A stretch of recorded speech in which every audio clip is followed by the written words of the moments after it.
Me Poloninë sa dalim? Po mendohet, po mendohet. Një gjysmë me 0 të fitojmë jena mirë. Gjysmë me 0 e bukur qeka. Me këtë duhet ta mbyll. Ulik Skotrit, falenderoj që ju bashkove programit dhe Faleminderit edhe përshëndetje gjithëve ju. Faleminderit Ulik Skotri që ishe në Megasport A2 CNN.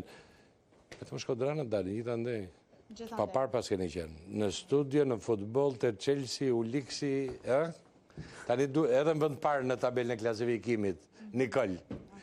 Edhe Gasper në kishim lidhje, e keni dominuar komplet botën e sport. Me gjithë Shkodran shumë bici kanë në përçdo ekipe, disa futbollistë. Ja si brazilianët. Ja, fusin edhe Luizin të shi edhe ta bëjmë përmbyllje. Ke Luizin? Fusin edhe Luizin edhe në ta mbyllin farpë. Më krye nga pyetja jo dhe më erdhi në vëmendje tash. Kush kjo? I dallimi dy shqiptarëve të Shqipërisë dhe shqiptarëve të Kosovës. Shumë gradualisht rriten këta shqiptarët e Kosovës. Vinë luajnë një herë te Partizani, pastaj shkojnë me një ekip në Poloni. Pastaj kur i shef te Fenerbahçe, pastaj kur i shef bën 55% golave ka bot Muriqi, që ka ardhe të Besa. Ose Adami Ramani që filloi Partizani. Të Besa dhe të Teuta. Te Interi, Muriqi nuk do lundë as i ditë jetës vet. Po. Drejt. Ka ec gradualisht, u rrit gradualisht, tash është legjenda të klub futbolli që është dhe shumë produktiv me ekipin kombëtar të vendit vet, është rrit si futbollist. Po pra, edhe ai mund shkojë në ekip mall tani. Sa vjeç është Muriqi? 29. Tani mund të luajë Pirati. Pirati i Ishull. Ka emrin njëri, Aslani ka tjetri, po ai Aslani i Kosovës, ai merr metra. Fisniku. Merr metra për shkute porte kundërshtarit, ky i joni me vrap të qendërmbrojtësa ta marrë topin zonë të lirë. Shikon sa ndryshojmë kur të rrenë menja që ti të shkojnë shtush të Interi që 18 vjeç, rritu gradualisht e kërkojnë gjithë Aslanin e Kosovës tash. Kërkojnë këtë që duam ne për në ekip kombëtar, Shkodranin tjetër. E kërkojnë ekipet më të mira sepse janë rritur gradualisht. Dhe nuk kanë humbur orët e punës, nuk kanë falur ndeshje për të lozur. Jo më 4 vite duke ne në stol rezervave se unë jam një ekip madh.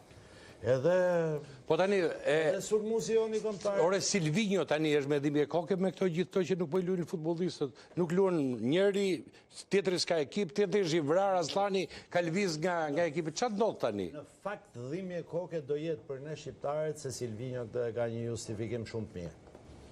Për ne shqiptarët do jetë dhimbje koke të madhe se ne ndjejmë dhe vuajmë, nuk them se vuan asaj, po vetëm profesionalisht. Me shpirt në... Po pse ne kemi lojtarë të mirë tani? Nuk janë gati për me vitit marë edhe Flori? Si jemi gati 2 muaj para ndeshjeve më të rëndësishme tonë? Si jemi gati? Rreth 60% e ekipit është pas skuadër ose i pas stabilizuar dhe ata që janë nëpër skuadra nuk luajnë informacion, s'kan metra në kambo altin. Nuk e zëvendëson dot këta. A jeti po loz, Gjymshiti po loz, Mite po loz, Hyse po loz. Po, a di çam për mene? Strakosha po luan, sot ishte super form. Në barazimin 1-1 me Olympiakosin. Si? Hyse është po lu më burë. Po Balliu, Hyse dhe Balliu. Po Hyse është formacion me Polonin, nuk do luaj Balliu tani, ta them unë që tani. Po pse thotim? Pa le tani, ka tani. Ndeshje më të rëndësishme, do luaj rekord Meni, tani Silvinho duhet logjike, është logjika që do luaj Hyse. Po çështë sot zërin mars, do luaj Hyse. Edhe në prill më. Po Hyse më do luaj. Ka një zgjidhje tjetër që çfarë zgjidhje ka? Gjithë ndeshjet e rëndësishme Hyse ka luajt. Po Hyse do lozin ndeshjen e parë. Do zoti fitojmë, kualifikohemi, po ndeshjen e dytë duhet planifikuar, sepse duke ku ndeshjen e dytë? Ndeshjen e dytë me Sloveninë ose me Ukrainë. Po të kalojmë mirë të parë më. Një minutë, jo, nuk bën llogarit. Bëj mirë të parë në burit dhe Silvinho duhet. Si bën llogarit? Bëhen domethënë. Po se kujtoti se Silvinho po mendon ndeshjen e dytë? Po pse s'po mendon? Po ku e di ti që po e mendon? Po jo, ashtu duhet bërë llogarit. Po mirë, po ku e di? Bën llogarit, bëj sipër. E di çat është. Ditmari tha me drejt. Ajo që thonë atë trajnerët thonë do shikojnë ndeshjen e radhës, nuk thonë do shikojnë ndeshjen e radhës. Po ndeshja e radhës, që të jetë ndeshja e radhës në top formë lojtar, duhet të ketë minimumi 4 javë përpara. 4 javë përpara. Nuk mund mendoj ai për ndeshjen tjetër tani se s'është kampionat o vlla. 4 javë përpara ndeshjes duhet të jesh informacion. 4 deri në 8 javë para se ti veten Po minimumi 4 javë. Telefoni duhet të kesh. Edhe mendoj edhe Aslani, një nga arsyet që shkoi ke Beşiktashi duhet lozë informacion që të jetë lojtari kryesor sepse ke lojtarë cilët... Ai ka të vështirë, nuk është kollaj Beşiktaşit. Prandaj bëra pyetjen. Thash do lozë informacion. Po problemi është disa lojtarë nuk kanë luajtur. Mita ka pas probleme, nuk Jo, Mita luajti, sot luajti shumë. Po mirë, luajti sot, po gjatë gjithë kësaj kohë ka pas probleme. Nuk ka pas probleme fizike. Kupton? Jo, probleme janë ngarkesa. Gjimshiti ka pas probleme, Ismaili ka pas probleme. Për fat mirë të Zotit Altin, ne kemi prapavi të konsolidume si ekip. Këtë do të fusësh nga lojtarët e prapavijës tonë, mbrojtjes po flasim. Si mbrojtësa nuk ndryshojnë nga njëri tjetri me 5-10% ndryshojnë nga njëri tjetri. Nuk ka një diferencë madhe, janë gjithë të një niveli cilësor, mesatar. Problemin ne kemi të gjysma e fushës e para. Kemi problem me ata që duhet marrin topin nga mbrojtja dhe ta përcjellin drejtësurit. Ne na mungon fantazisti, na mungon lojtari që merr topin. Aslani. Aslani e merr topin për të luajtur me pasa anësore vlla. Është horizontal. Ai është organizatori për Shqipërisë. La prat marrë çik. Ai bëri golin golin në Andorra, kush e bëri?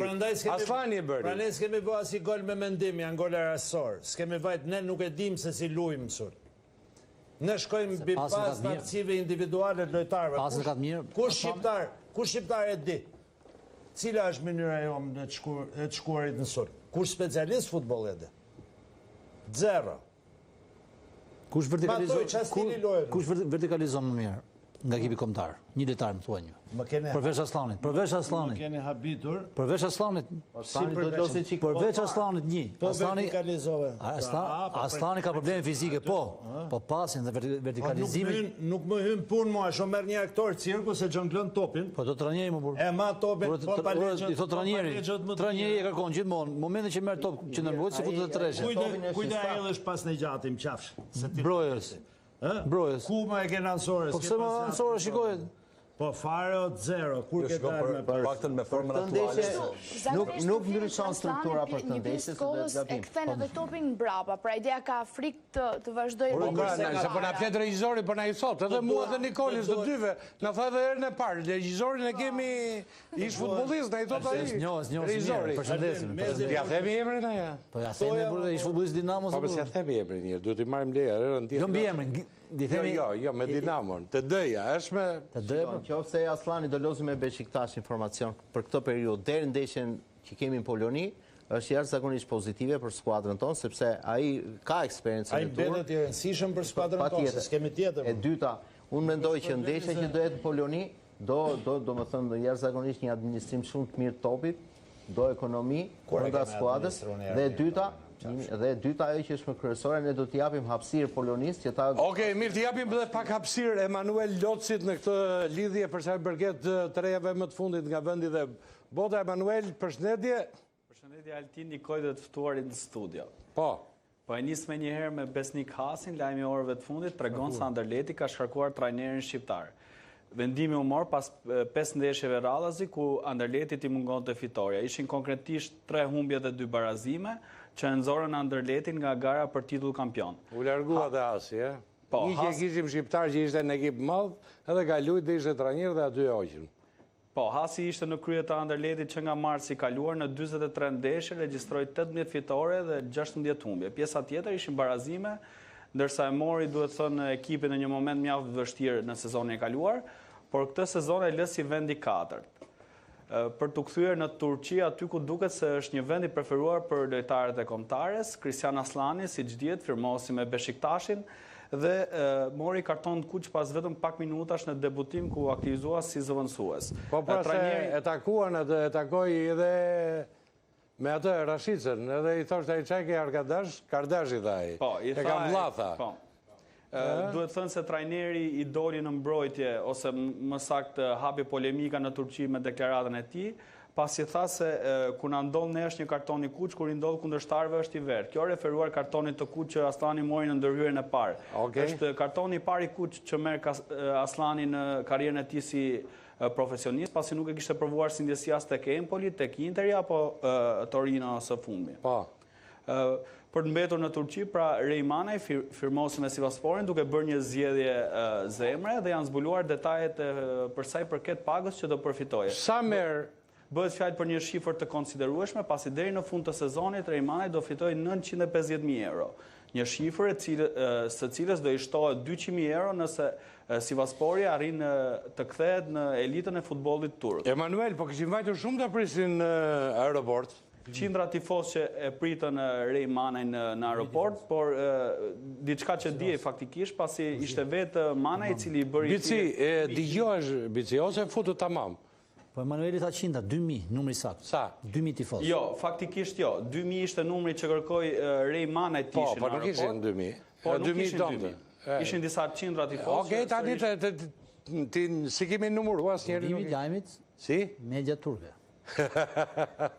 Sabag. Okej, eci me Emanuel. Ndërkohë nëse Sivaspori ngjitet, sërish paga do të jetë e bujshme për Manin, pasi do të përfitojë 2 milion euro në elitën e futbollit turk në edicionin e ardhshëm. Ngjitja mund vije vetëm përmes play-offit. Për të mbetur te liga e parë turke, aty ku do të luajë Manaj, që nuk luajti faktikisht pasi Sivaspori nuk e ka regjistruar në kohë, duke qenë se është një limit i numrit të lojtarëve të huaj që lejohet, që është 14 dhe Sivaspori e ka plotësuar këtë shifër, pra fillimisht duhet të largojë një lojtar.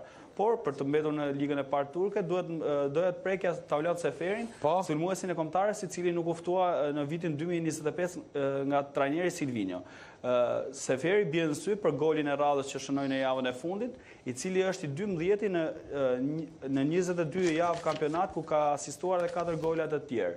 Kjo është një shifër mjaft pozitive, pra Seferi është në qendër të vëmendjes sa i përket formës, ndoshta mund të jetë edhe qendër sulmuesi më në formë i kombëtares aktualisht, ndërsa luan në kategorinë e dytë për nga rëndësia futbollit turk. Për të prekur edhe Maldini Kacurin, i cili befasoi me ekipin e ri, Arsenali e shiti te Grimsby Town në kategorinë e 5 ose ndryshe League 2 në Angli. Pra ndryshe nga se pritej që Kacuri të huazoi, ishte një transferim deri në vitin 2027. Sërish në Angli është një lajm i rënd për Rokovatën, i cili ka mbyllur sezonin mbasi dëmtimit të cilin e kaloi pas rreth 7 javësh. Vata u dëmtua në ndeshjen e dytë pas rikthimit, dhe ky dëmtimi i dytë, që është sërish në kofshën e djathtë, ka rezultuar fatal për të, duke qenë se duhet të bëjë një operacion dhe do të qëndroj jashtë fushës së blet.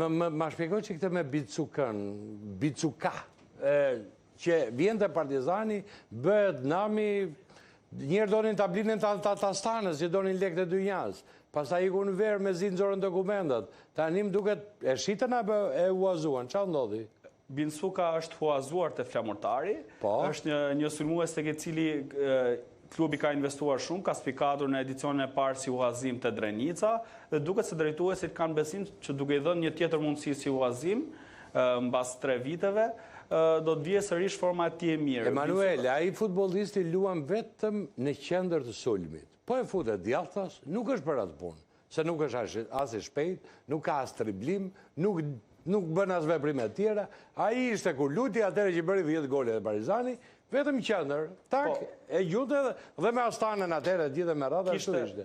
Më falë që të nërpres, por kishte fatin faktikisht Binsuka, pasi këtë herë nuk është se është furnizuar aq shumë me topa, ai pikën e forte kishte goditet me kokë, dhe nuk është se është furnizuar. Po ai luan Kramer zotrik, po duhet luajë qendër që të ashtu, ose mos e fut fare, huazohet shumë mirë në një ekip tjetër. Nuk luan dot. Disa futbollistë janë të prertë, vështirë janë ata që janë polivalent që luajnë në shumë. Okej, lajmin e fundit Emanuel ta mbyllim. Lajmi i fundit ishte Besnik Hasi, që ishte domethënë lajmi i orëve të fundit. Po, i tmerrshëm fare për sa i përket. Në lëvizje tjetër ka në kampionatin shqiptar në një lojtar? Në kampionatin shqiptar thjesht pritet që Bekaj të marrë letrat nga ekipi Hatayspor në ligën e parë turke për të federuar tek Tirana, dhe duket se klubet janë figuruar. Okej, mirë. Mercato është mbyllur me datë 31 janar, por mund të regjistrohen akoma lojtar që janë pa ekip. Jo, që janë pa ekip dhe mund të federohen akoma tek ekipet superiores. Mirë. Kjo ishte. Mirë, faleminderit Emanuel Lotsi për gjithë informacionet dhe zhvillimet e fundit që janë në vend dhe jo vetëm, po Ne jemi drejt fundit. Jemi të Bertit. Ku jemi? Akoma do ndalemi pak te klinika dentare Berti. Po. Klinika dentare Berti është një qendër bashkëkohore e shërbimeve stomatologjike drejtuar nga doktor Albert Demushi, një mjek i njohur dhe fitues i shumë çmimeve profesionist sa i takon stomatologjisë.